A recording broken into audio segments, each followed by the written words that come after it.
وَلَقَدْ صَرَّفْنَا فِي هَذَا الْقُرْآنِ لِلنَّاسِ مِنْ كُلِّ مَثَلٍ وَكَانَ الْإِنسَانُ أَكْثَرَ شَيْءٍ جَدَلًا وَمَا مَنَعَ النَّاسَ أَنْ يُؤْمِنُوا إِذْ جَاءَهُمُ الْهُدَى وَيَسْتَغْفِرُوا رَبَّهُمْ إِلَّا أَنْ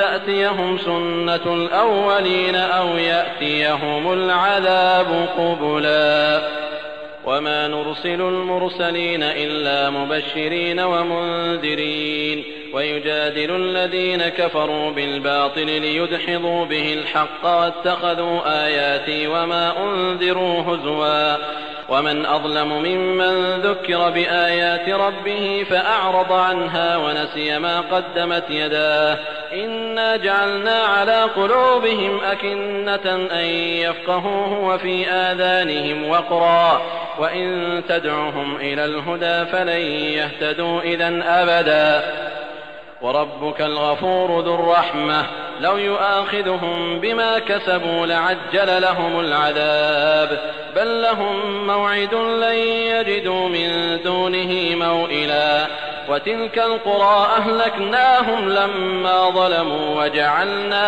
لِمَهْلِكِهِم مَّوْعِدًا. ज्या त्या गोष्टीमध्ये वादविवाद करणं माणसाची आदत आहे, म्हणून आम्ही या कुराणात माणसांकरता प्रत्येक प्रकारचं उदाहरण उघडपणे अनेक प्रकारे सांगितलं आहे. ईमान स्वीकारण्यात आणि आपल्या पालनकर्त्याजवळ अपराधांची माफी मागण्यात आता लोकांना कसलाही अडथळा नाही, जेव्हा त्यांच्याजवळ मार्गदर्शनाचा संदेश येऊन पोहोचलाय. याखेरीज दुसरं काहीही नाही की तो प्रतीक्षित आहे की पूर्वी होऊन गेलेल्या लोकांशी जो व्यवहार आम्ही केला होता त्यांच्याशीही तसाच काहीसा व्हावा, किंवा समोरून येणाऱ्या अजाबला त्यांनी पाहावं, तेव्हा मार्गदर्शन स्वीकारतील. आणि आम्ही तर पैगंबरांना शुभसमाचार देण्यासाठी आणि भय दाखवण्यासाठी पाठवित असतो. तरी देखील इन्कार करणाऱ्यांनी खोटे विवाद उभे केले आणि खोट्या झगड्यानं सत्याला डगमगीत करण्याचा प्रयत्न केला. आमच्या निशाण्या आणि आम्ही दिलेल्या तंबीला थट्टा समजून टाळलं. त्या माणसापेक्षा अधिक अत्याचारी आणखी कोण असेल, ज्याला त्याच्या पालनकर्त्याच्या आयतींद्वारे उपदेश केला जावा तरीही त्यानं दुर्लक्ष करून तोंड फिरवावं आणि जे काही त्याच्या हातांनी पूर्वी पाठवलं ते विसरून जावं. जेव्हा काहीच समजून घेऊ इच्छित नाही तेव्हा आम्ही त्यांच्या हृदयावर पडदा टाकतो आणि कान बधीर करून टाकतो. आणि तुम्ही त्यांना मार्गदर्शनाकडे बोलावलं तरी ते कधीही सरळ मार्गावर येणार नाहीत.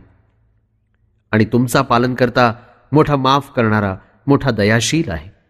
लोकांना त्यांच्या अपराधांबद्दल जर त्यानं त्वरित पकडीत धरलं असतं तर अजाब देखील त्वरित पाठवली असती, परंतु त्यांच्याकरता वायद्याची एक वेळ निश्चित करून ठेवली आहे.